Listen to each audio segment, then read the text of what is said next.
Black entertainment. Love the realism, hate the reality. Let's get right into it, shall we?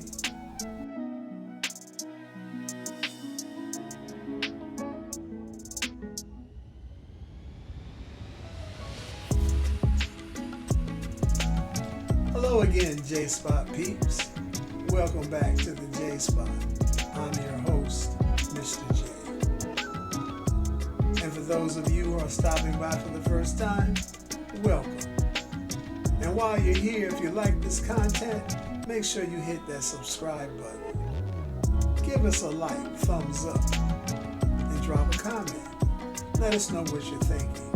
And for those of you who have already subscribed, thank you so much for your support. We really do appreciate it.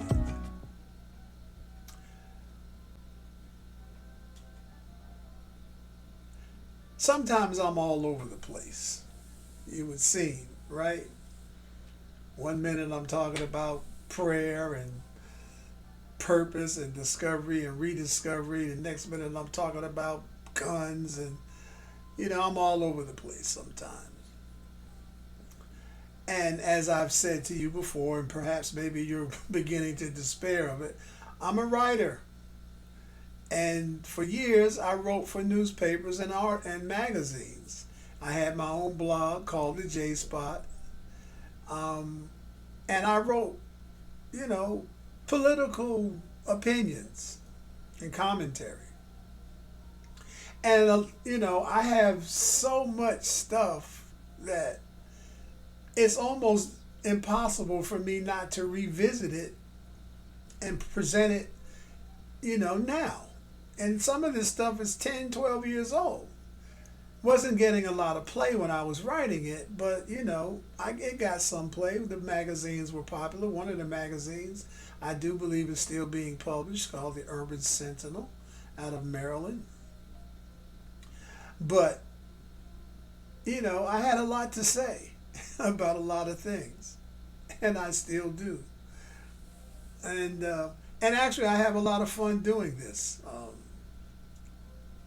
I think it's been a long time in the making, because Pistol, who suggested that I do this, as I told her, I said, "You're not the first person to ever suggest this to me. I mean, I've had people suggest this to me 15 years ago, that I should be doing something like this." But again, all things, to everything there's a season. And then there has to be a catalyst to propel you or push you. Pistol. But anyway, I wrote an article several years ago. I think it was probably now 13 years ago, titled Black Entertainment. Love the realism, hate the reality. And the reason why I wrote this article is because I was watching something years ago on PBS about blacks in Hollywood. It was a presentation, a documentary series by Henry Louis Gates. And he was interviewing one of the biggest producers in Hollywood, white dude. And during the time, Halle Berry and Denzel Washington were the two biggest black stars, if not two of the biggest stars in Hollywood, both having recently won an Oscar. I think they had both already won an Oscar. And so Henry Louis Gates asked, "Would you cast Halle Berry and Denzel Washington as a lead couple in a movie?" And he said no, emphatically a no. So Henry Louis Gates asked him, "Why not?" And he said, "White people don't want to see blacks making love. They don't want to see that." And it gave me I gained a lot of insight into the real mindset of America when he said that, because I noticed, it took me back, that I had really never seen blacks making love on television or on screen. other than in the 70s during those exploitation movies. But it gave me some insight. You know, America says these things, but these are the things that these are the type of actions that tell you what America is really like. All of the kumbaya and all the talking about let's come together and let's hold hands. But you won't watch those things like that. You'll watch interracial couples, but you won't watch two black couples, two blacks as a couple. And if you think about it, Denzel Washington, Will Smith, I've never seen a movie with them where they had a black wife where they made love to that woman. They kissed her. That's about it. In Ricochet, Denzel makes love to a white woman. He's drugged. But again, they showed that. In Bad Boys, Will Smith makes love with Tia Leone. They showed that. Enemy of the State, Will Smith had a black wife, Regina King. They didn't make love. He kissed her in the garage. Ricochet, Denzel had a black wife. He didn't make love to her. He kissed her once. A peck.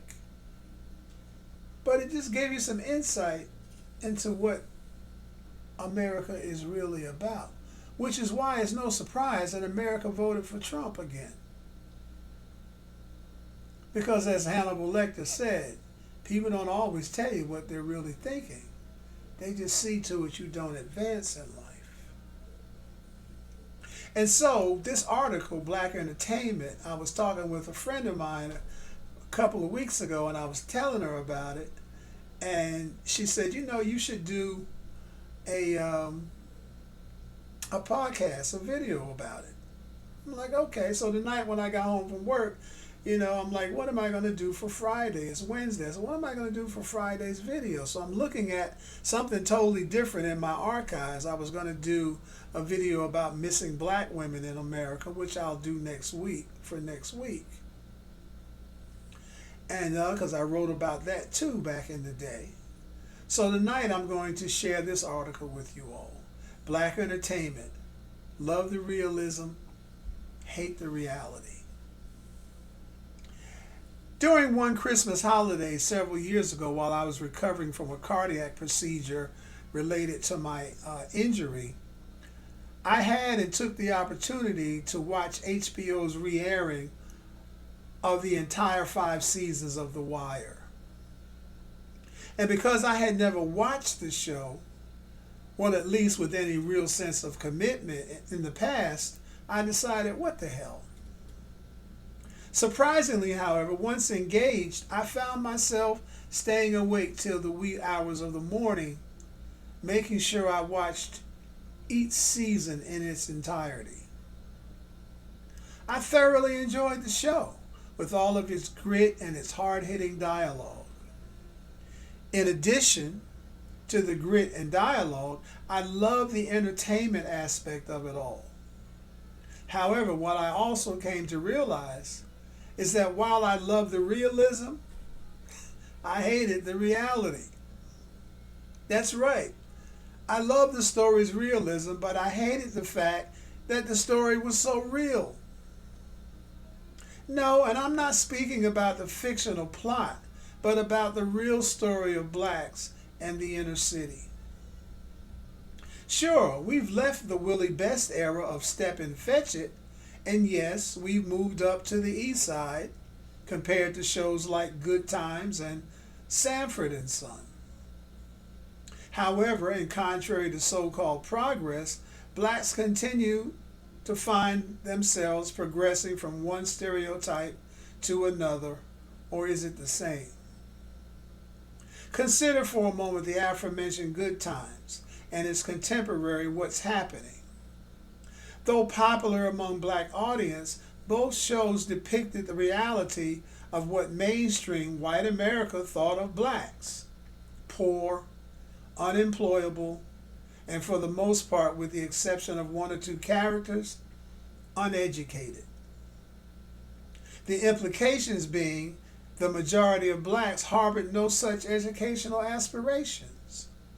Love the realism, hate the reality.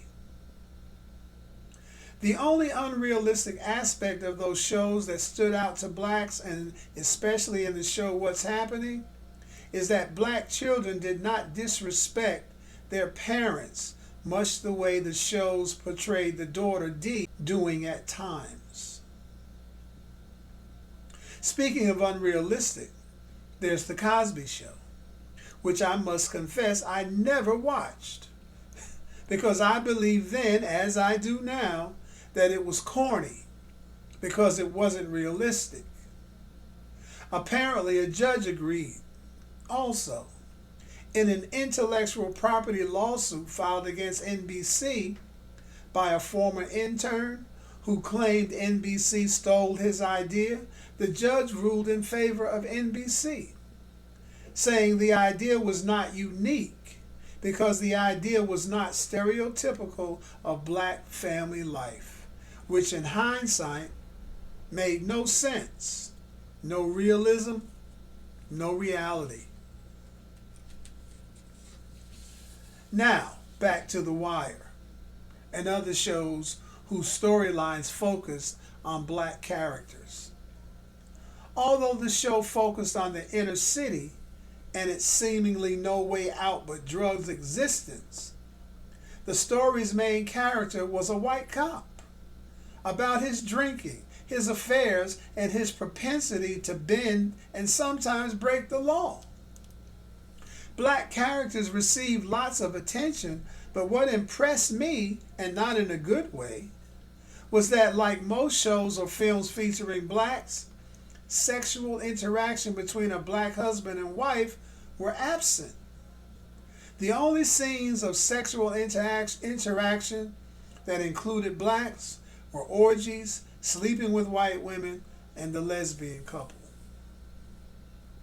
Apart from these instances, the show treated lovemaking between black married heterosexual couples as anathema, much like Scandal, The Good Wife, Power, and then, when I wrote this article, Empire.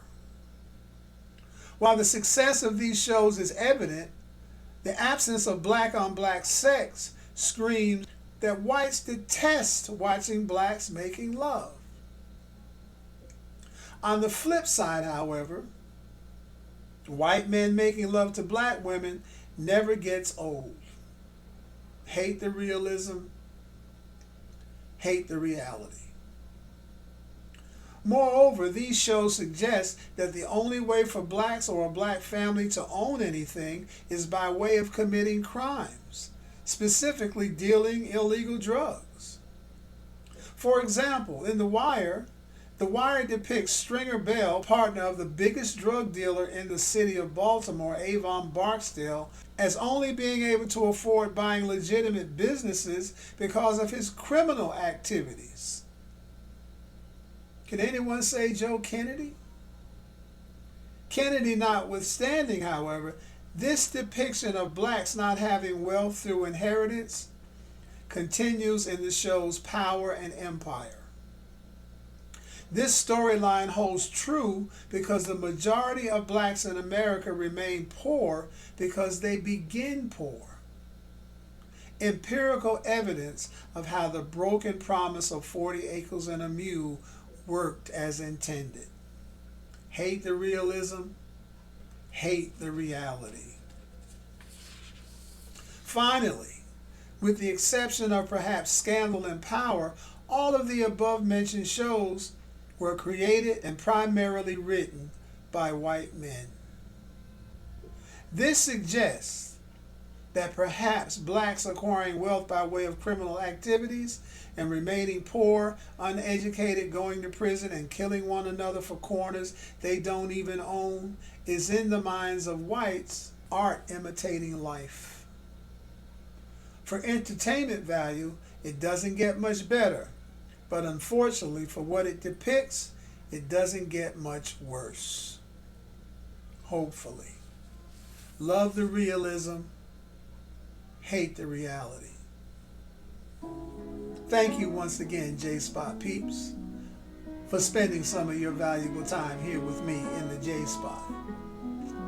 Make sure that you subscribe for those of you who have not. And for those of you who have, thank you. Make sure that you give us a thumbs up like and that you drop a comment. Share this with your family and friends.